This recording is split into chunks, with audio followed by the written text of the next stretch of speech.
만약 죽음 이후 여러분을 기다리는 것이 평안이 아니라 인생에서 가장 위험한 여정이라고 제가 말씀드린다면 어떨까요? 상상해 보세요. 여러분의 영혼은 악마들이 지키는 12개의 문을 통과해야 하고 우주의 뱀과 싸워야 하며 심장이 저울에 놓이는 최종 시험을 치러야 합니다. 여기서 실수한다면 당신의 존재는 영원히 소멸될 겁니다. 마치 공포영화 시나리오 같다고요? 아닙니다. 이것은 고대 이집트인들의 믿음이었습니다. 오늘 우리는 그들의 사후세계, 바로 두아트의 심장부로 떠나보겠습니다.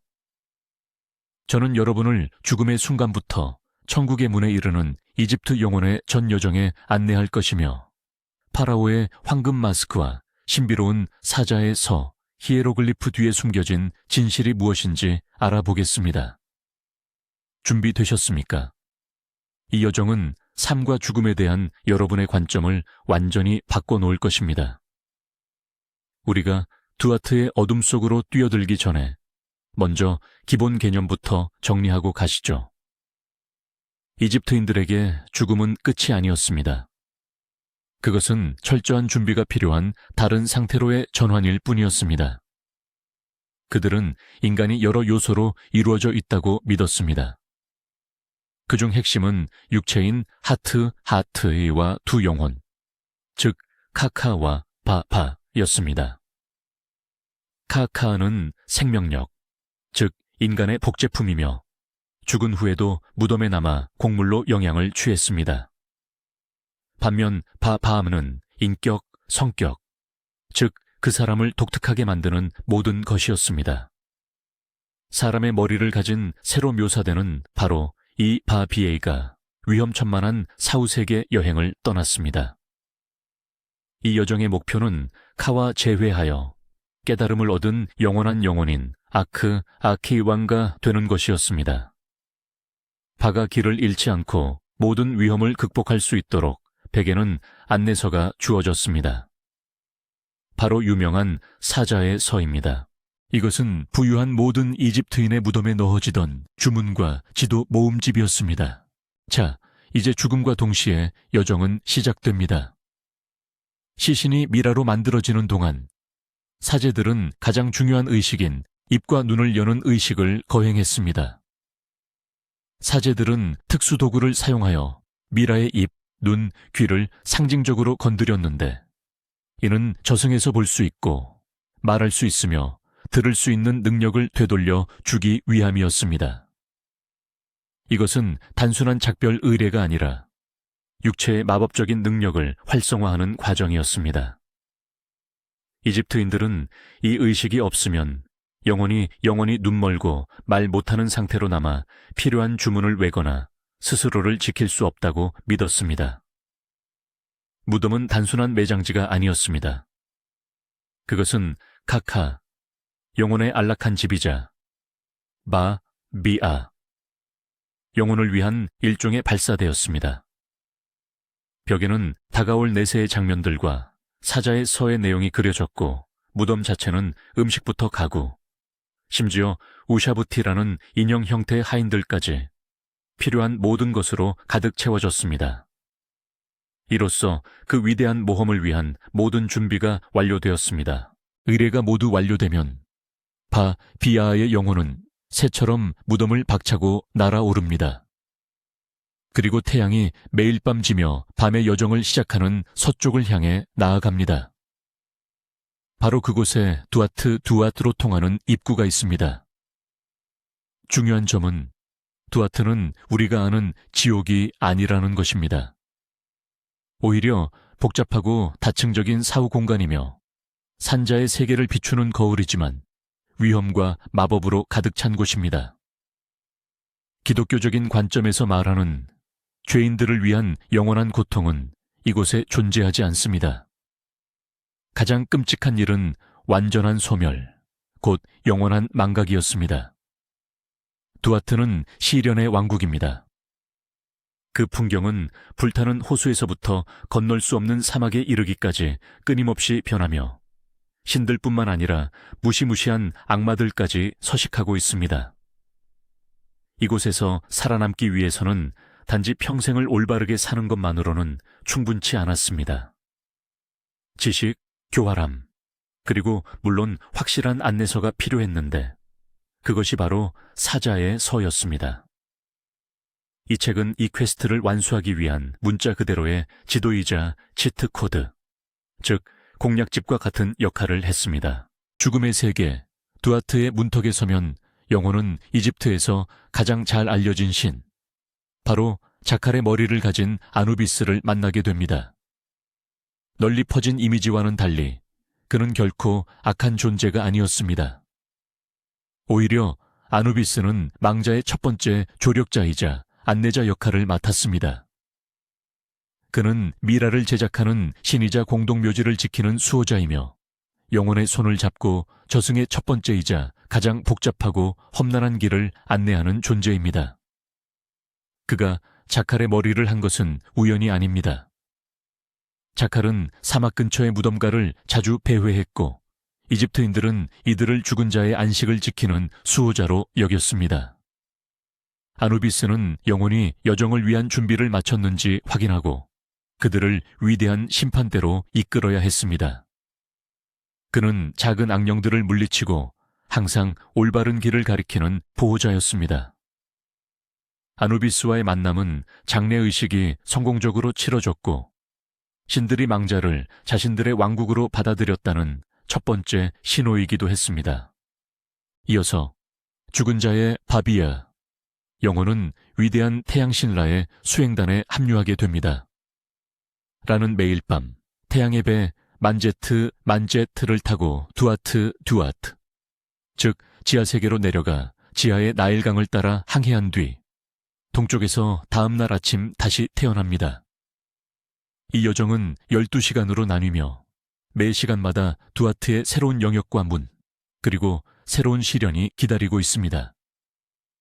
망자의 영혼은 이 배의 승객이 되어 단순히 구경하는 것을 넘어라를 적극적으로 도와야 합니다. 영혼은 주문을 외우고 괴물들을 물리치며 신성한 질서인 마아트를 유지해야 하는 임무를 맡습니다. 이것은 단순한 여행이 아닌 성스러운 미션이었습니다. 라가 두아트를 성공적으로 통과해야만 산자들의 세상에 새로운 하루가 보장되었습니다. 이로써 죽은 모든 영혼은 빛과 어둠의 거대한 우주적 전투에 참여하게 되며 그들의 행동 하나하나가 곧 우주의 운명을 좌우하는 역할을 했습니다. 밤의 첫 번째 시간, 이는 곧 첫 번째 관문을 의미했습니다. 이 관문은 떨림의 여주인이라 불렸죠. 두아트의 12관문 각각은 끔찍한 수호자들의 보호를 받고 있었습니다. 칼날을 든 뱀, 악어 머리를 한 악마, 혹은 몸 전체가 불꽃으로 이루어진 존재들이 그들이었죠. 이곳을 통과하려면 단순히 간청하는 것만으로는 부족했습니다. 망자는 자신이 지혜로운 자임을 입증해야만 했습니다. 그는 관문의 비밀스러운 이름, 수호자의 이름, 그리고 문지기의 이름을 정확히 대야 했습니다. 이 모든 이름은 사자의 서, 시저이슈, Book of the Dead에 기록되어 있었습니다. 이것이 바로 지식과 마법적 준비를 시험하는 첫 번째 관문이었습니다. 만약 영혼이 정답을 말하지 못하면 수호자들은 그녀를 통과시키지 않았고 영혼은 그 어둠 속에서 방황하며 작은 악마들에게 찢겨 먹힐 위험에 처하게 되었습니다. 첫 번째 관문을 성공적으로 통과한다는 것은 망자가 태양신 라와 함께 여정을 계속할 자격이 있음을 의미했습니다. 라의 배는 명계의 어둠 속으로 더욱 깊이 가라앉으며 앞으로 나아갔습니다. 두 번째, 세 번째 관문을 통과하면서 시련의 난이도는 점점 높아졌습니다. 지하 세계인 두아트의 환경은 더욱 험악해졌죠. 영혼은 불타는 호수와 끓어오르는 가마솥, 그리고 산성 강물을 목격했는데 그곳에는 다음 단계로 나아가지 못한 자들이 고통받고 있었습니다. 이들은 단순한 죄인이라기보다는 무지한 자, 즉 사후 세계를 준비하지 못한 이들이었습니다. 태양신 라의 배가 가는 길을 가로막은 것은 불을 내뿜는 거대한 뱀들이었습니다. 망자는 수호자들의 이름을 아는 것뿐만 아니라 이 괴물들의 공격을 물리치기 위해 강력한 주문을 외워야 했습니다. 예를 들어 사자에서에 나오는 33번째 주문은 뱀들을 겨냥한 것으로 그 내용은 이러했습니다. 오, 뱀 라렉이여, 다가오지 마라. 계부와 슈가 너에게 맞서고 있다. 단어 하나하나가 강력한 힘을 지니고 있었으며 발음에 아주 작은 실수라도 치명적일 수 있었습니다. 이 여정은 말 그대로 생존을 위한 처절한 싸움으로 변모했습니다. 이 암울한 땅에서 영원히 맞닥뜨려야 했던 존재들은 셀 수 없이 많았습니다. 이집트 신화의 저승인 두아트는 혼돈 그 자체에서 태어난 기괴한 마물들로 가득 찬 일종의 괴물 도감이었습니다. 뱀 외에도 날카로운 몽둥이를 든 비비 개코 원숭이, 악마들이 배회했고 방심한 영혼들을 노리는 사람 몸에 풍뎅이, 스케럽나, 악어 머리를 한 기이한 존재들도 있었습니다. 심지어 눈과 입이 가슴에 달린 채 머리가 없는 악마들까지 등장했습니다. 가장 섬뜩했던 존재 중 하나는 라신의 태양선에서 이탈한 영혼들을 전문적으로 사냥하는 당나귀 포식자라는 이름의 악마였습니다. 이 모든 마물들은 포식자, 질병, 굶주림처럼 현실 세계에서 겪는 공포와 위험이 형상화된 존재들이었습니다. 다행히도 사자의 선은 이러한 존재들에 맞서 싸우는 상세한 방법을 알려주었습니다. 일부 주문은 매나 악어 같은 강력한 신의 모습으로 변신하여 악마들을 위협할 수 있게 해주었습니다. 또 다른 주문들은 아예 영혼 자체를 투명하게 만들기도 했습니다. 두아트를 통과하는 과정은 그야말로 치열한 마법 전쟁, 매지컬 워이었던 것입니다. 하지만 이 모든 괴수들도라 신과 세계 질서의 가장 큰 적에게 비하면 아무것도 아니었죠. 그 적의 이름은 바로 아포프 혹은 아펩입니다. 그는 태초의 혼돈, 암흑, 그리고 파괴 그 자체를 구현한 거대한 뱀입니다. 밤마다 라의 배가 지하의 나일강을 항해할 때면 아포프는 어떻게든 태양신 라를 막아 세우려 했습니다. 그는 배가 좌초되도록 강물을 빨아마시거나 아니면 아예 태양신 그 자체를 삼키려 들었죠. 세트 신을 포함한 다른 신들, 그리고 망자들의 영혼까지 라신의 모든 수행원들은 아포프와의 싸움에 가세했습니다. 그들은 창으로 아포프를 꿰뚫고 마법의 사슬로 묶었으며 힘을 약화시키기 위해 주문을 외쳤습니다. 심지어 망자의 영혼은 신들을 돕기 위해 아포프를 향해 저주를 퍼부어야 했습니다. 이 전투는 매일 밤 벌어지는 지하 여행의 절정이었습니다. 만약 아포프가 승리했다면 태양은 영원히 떠오르지 못하고 세상은 영원한 암흑 속에 잠겼을 것입니다. 그러나 아포프를 물리치는 것은 곧 재생과 삶의 연속을 의미했습니다. 밤 넷째, 다섯째 시간에 태양신 라의 배는 신비로운 로스타우 지역으로 진입했습니다. 이곳은 기자 고원의 지하 버전이자 매의 머리를 한 또 다른 죽음의 신 소칼의 영역이었습니다.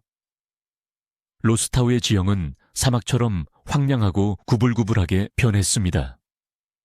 라는 피라미드 내부 통로를 연상시키는 좁고 모래가 깔린 회랑을 따라 항해해야 했습니다. 이곳은 온갖 비밀과 수수께끼로 가득 찬 장소였습니다. 특히 산자의 세계와 죽은 자의 세계를 연결하는 비밀 통로가 바로 이곳에 숨겨져 있다고 전해졌습니다. 로스타운은 스핑크스들, 그리고 어제와 내일의 수호자인 쌍둥이 사자 아케르 에이카르의 보호를 받았습니다. 이 땅을 무사히 통과하기 위해서는 단순한 주문뿐 아니라 은밀한 경로까지도 정확히 알고 있어야 했습니다. 만약 단 한 번이라도 잘못된 길로 접어든다면 영혼은 영원히 갇히게 되는 막다른 골목에 처할 수 있었습니다. 이 단계는 무의식의 가장 깊고 은밀한 층을 통과하는 것을 상징했습니다. 밤의 6번째 시간, 바로 자정입니다. 라의 태양선은 두아트의 가장 깊고 어두운 심장부에 도달합니다. 이곳 태초의 물속에는 오시리스의 육신이 잠들어 있습니다. 그는 최초의 왕이었으나 동생 세트에게 살해당했고 이후 부활하여 저승세계의 군주가 되었습니다. 이 순간 라의 영혼은 오시리스의 영혼과 상징적으로 합쳐집니다. 이는 신비로운 합일이자 죽음과 부활이 하나로 만나는 순간이었습니다. 생명을 부여하는 태양신이 영혼을 다스리는 죽은 자들의 신과 조우하는 것입니다. 망자의 영혼에게 있어 이 순간은 여정 중 가장 성스러운 시간이었습니다. 그들은 부활의 근원을 목격하며 자신의 소생에 대한 희망을 얻습니다. 절대적인 정적과 어둠 속에서 망자는 여정의 후반부를 위한 힘을 비축합니다. 이 후반부는 새벽을 지나 최후의 심판으로 이어집니다. 이 순간은 가장 깊은 어둠 속에도 생명의 불꽃이 존재함을 상징했습니다. 7번째와 8번째 문을 통과하며 영혼은 새로운 종류의 시련에 직면했습니다. 이제는 단순히 마법적인 힘뿐만 아니라 지성, 즉 지혜까지 시험대에 올랐습니다. 문의 수호자들과 지역신들은 망자에게 신화와 신학에 관련된 까다로운 질문과 수수께끼를 던졌습니다. 예를 들어 어머니 없이 태어나는 것은 무엇인가? 또는 많은 눈을 가졌으나 보지 못하는 것은 무엇인가? 와 같은 질문들이었습니다. 이 정답은 신성한 경전 속에 숨겨져 있었습니다. 영혼은 단순히 주문을 외우는 것을 넘어 신성한 질서와 우주 만물의 이치를 깊이 이해하고 있음을 입증해야 했습니다. 이는 곧 지혜를 테스트하는 최종 시험이었습니다. 만약 이 시험에 낙방한다면 영혼은 오시리스의 심판의 방에 가까이 갈 자격이 없음을 의미했습니다. 이러한 시련들은 고대 이집트인들에게 지식이 얼마나 중요한 가치였는지 강조합니다. 지혜는 올바른 행실 못지않게 중요하게 여겨졌는데 현명한 자만이 우주의 법칙을 이해하고 그에 따라 행동할 수 있었기 때문입니다. 밤 9제와 10제 시간, 태양신 라이베는 징벌의 들판을 지나갑니다. 망자의 영혼은 이곳에서 시험에 실패했거나 심판에서 유죄 판결을 받은 자들의 끔찍한 최후를 목격했습니다. 이들은 라의 적 또는 저주받은 자들이라 불렸습니다. 악마들은 이들을 갈기갈기 찢거나 불타는 구덩이에 던져놓고 혹은 거꾸로 걷도록 강요했습니다. 주목해야 할 점은 이것이 영원한 고통의 지옥이 아니었다는 사실입니다. 두아트에서의 징벌은 곧 최종적인 소멸을 의미했습니다. 이는 영혼이 완전히 파괴되는 두 번째 죽음이며 그 이후로는 아무것도 남아있지 않았습니다. 죄인들의 육신은 불태워졌고 그들의 그림자마저 산산이 흩어졌습니다. 이러한 고통의 장면은 망자의 영혼에게 보내는 최후의 경고 역할을 했습니다. 이는 운명의 무게가 얼마나 중대한지 상기시키며 마지막이자 가장 어려운 시험을 앞두고 힘을 모으도록 독려했습니다. 이것은 이알루의 들판에 도달하려는 영혼의 결의를 굳히기 위한 일종의 충격 요법이었습니다. 11번째 관문입니다. 긴장감은 최고조에 달합니다. 라의 배가 드디어 두아트의 출구에 다다르면서 시련은 더욱 혹독해집니다. 이곳의 수호자들은 망자의 지식보다 영혼의 도덕적 순결성을 시험했습니다. 이들은 부와 권력으로 망자를 유혹하는 환영을 만들어 그의 청렴함을 시험했습니다. 영혼은 완전한 자제력과 함께 진실, 질서, 정의를 상징하는 마하트의 원칙에 대한 충실함을 증명해야 했습니다. 바로 이곳에서 태양이 산 자들의 세상으로 떠오르는 것을 막기 위해 최후의 발악을 하는 뱀 아포피스와의 최종 결전이 벌어집니다. 망자는 라가 이 괴물을 물리칠 수 있도록 자신이 가진 모든 주문과 강한 의지력을 총동원해야만 했습니다. 이 순간은 최종 심판을 앞둔 마지막 예행 연습, 즉 일종의 총 리허설이었습니다. 영혼은 이로써 지상의 두려움과 욕망의 마지막 잔해마저 정화하며 위대한 오시리스 앞에 설 준비를 마칩니다. 12번째 관문, 밤의 마지막 시간. 이 관문의 이름은 라의 아름다움을 드러내는 문이었습니다. 이곳을 통과한 라의 배는 저승의 어둠, 두아트에서 벗어나 동쪽 지평선 위로 떠오를 채비를 마칩니다. 아침 태양의 신, 풍뎅이 모습의 케프리로서 다시 태어나는 것입니다. 산자들의 세계에는 비로소 여명이 밝아옵니다. 하지만 죽은 자의 영혼에게는 험난한 돛담배 여정의 끝일 뿐 시련 자체가 끝난 것은 아니었습니다. 영혼은 배에서 내려 두 진실의 방으로 향합니다. 그곳에서 저승생활 전체에서 가장 중요한 순간, 바로 오시리스의 심판이 기다리고 있었습니다. 12관문을 통과하고 괴물들과 싸우며 자신의 지혜를 입증한 영혼은 마침내 위대한 지배자 앞에 설 권리를 얻습니다. 이제 영원한 삶을 누릴 자격이 있음을 증명해야 합니다. 공기는 기대와 전율로 가득 차 있었습니다. 이제 마지막 시험만이 남았습니다. 그리고 영혼은 마하트의 방, 즉 두 진실의 방이라고도 불리는 곳에 들어서게 됩니다. 이곳은 거대하고 웅장한 홀이며 그 가장자리 옥좌에는 오시리스 신이 백색 장례복을 입고 왕권을 상징하는 물건들을 손에 쥔 채 좌정해 있습니다. 그의 피부는 재생과 부활을 상징하는 녹색입니다.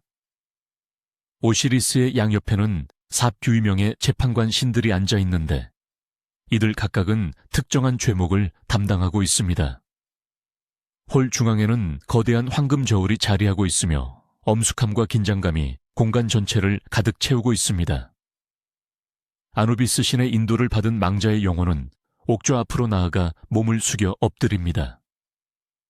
이제 이 영혼은 생의 가장 중요한 연설, 즉 부정의 고백, 네거티브 컨페션을 해야 합니다.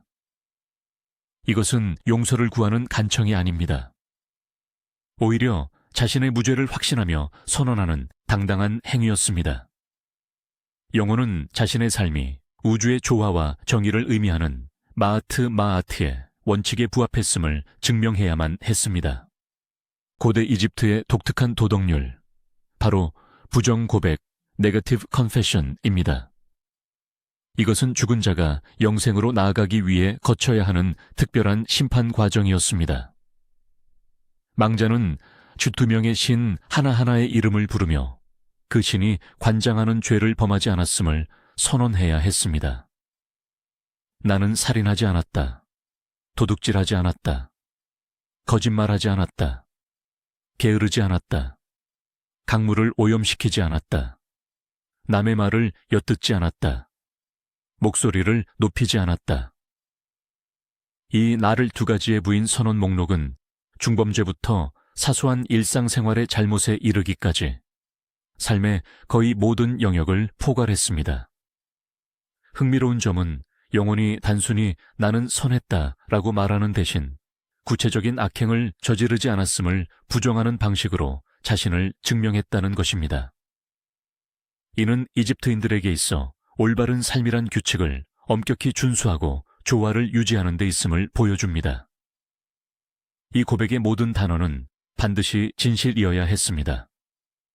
왜냐하면 그들을 기다리는 다음 시험이 그 어떤 거짓말도 폭로할 수 있었기 때문입니다. 고백이 끝나면 바로 진실의 순간, 즉 프시코스타시아라 불리는 심장의 무게를 재는 의식이 시작됩니다. 아누비스 신은 이집트인들이 지혜와 양심, 그리고 기억이 담긴 그릇이라고 믿었던 죽은 자의 심장을 들어 저울의 한쪽 접시에 올려놓습니다. 그리고 반대편 접시에는 진실과 정의의 여신 마하트를 상징하는 가장 가벼운 타조 깃털을 놓았습니다. 따오기 머리를 한 지혜의 신 토트 역시 그 옆에 서서 결과를 파피루스에 기록할 채비를 마쳤습니다. 이 모든 과정은 오시리스와 42명의 배심원들이 지켜보는 가운데 진행되었습니다. 호란의 긴장감과 침묵은 가히 절대적이었습니다. 모든 운명이 바로 이 순간에 달려 있었기 때문입니다. 만약 죄와 거짓, 악한 생각으로 무거워진 심장이 깃털보다 아래로 기울어지면 그것은 영원한 실패, 즉 소멸을 의미했습니다. 하지만 심장이 깃털과 같거나 혹은 더 가벼울 경우 이는 곧 고인이 정의롭고 올바른 삶을 살았다는 명확한 증거가 되었습니다. 마침내 저울이 움직임을 멈춥니다. 만약 심장이 깃털보다 무겁다면 판결은 즉각적이며 되돌릴 수 없는 것이었습니다. 저울 옆에는 항상 아마트 암맛 혹은 아미트 아미트라고 불리는 끔찍한 괴물이 앉아 있었습니다. 그녀는 바로 영혼 포식자였습니다. 이 괴물은 악어의 머리, 사자의 몸통 앞부분, 그리고 하마의 뒷부분을 합친 모습을 하고 있었습니다. 이 동물들은 고대 이집트인들에게 가장 위험한 세 가지 존재였습니다.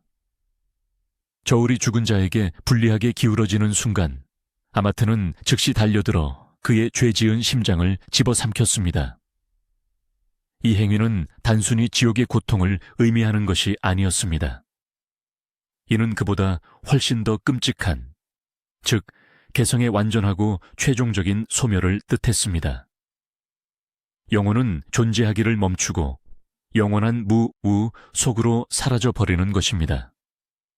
이것이 바로 이집트인들이 가장 두려워했던 두 번째 죽음이었습니다. 속죄할 기회도 환생도 없었습니다.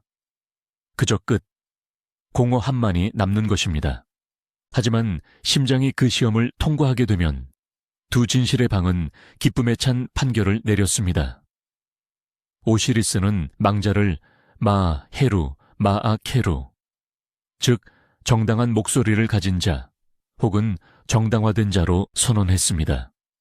오시리스의 아들인 신호루스는 그 행복한 영혼의 손을 잡고 아버지의 왕좌로 인도했습니다. 이제 그 영혼은 이알루의 들판 혹은 갈대밭으로 불리는 문을 통과할 수 있게 됩니다. 바로 이집트의 낙원이었습니다. 하지만 이곳은 마냥 게으름을 피우며 노는 곳은 아니었습니다. 이알루의 들판은 나일강 계곡을 이상화한 영원히 풍요로운 공간이었습니다. 이곳에는 가뭄이나 굶주림이 없었으며 수확은 언제나 풍족했고 수로는 물로 가득 차 있었습니다. 정당화된 영혼은 자신의 몫인 토지를 받았으며 이 땅을 경작해야 했습니다. 하지만 힘들게 직접 일할 필요는 없었습니다. 영혼을 대신해 되살아나 모든 일을 처리해줄 우샤부티, 우탑티, 하인들이 있었기 때문입니다. 이 영혼은 평화와 풍요 속에서 신들과 조상들을 만나며 영원한 축복의 삶을 누릴 수 있었습니다. 네, 이 놀라운 여정이었습니다. 고대 이집트의 사후세계는 우리가 흔히 생각하는 정적인 천국과 지옥의 개념과는 전혀 달랐죠. 이집트인들에게 사후세계는 생존 그 자체가 걸린 위험과 마법으로 가득 찬 역동적인 모험이자 퀘스트였습니다. 미라의 목에 걸린 작은 부적 하나, 사자의 서 속에 주문 한 글자까지 모든 디테일이 엄청난 의미를 담고 있었습니다. 그들은 단순히 사후세계를 믿는 데서 그치지 않고 그곳에서 살아남기 위한 가장 상세한 지침서를 만들어냈습니다. 이는 곧 그들이 질서, 지식, 그리고 정의의 원칙인 마트를 얼마나 깊이 존중했는지를 증명합니다. 태양이 지고 다시 떠오르듯, 나일강이 범람하고 물러나듯 그들의 세계는 영원한 순환의 개념으로 가득 차 있었습니다.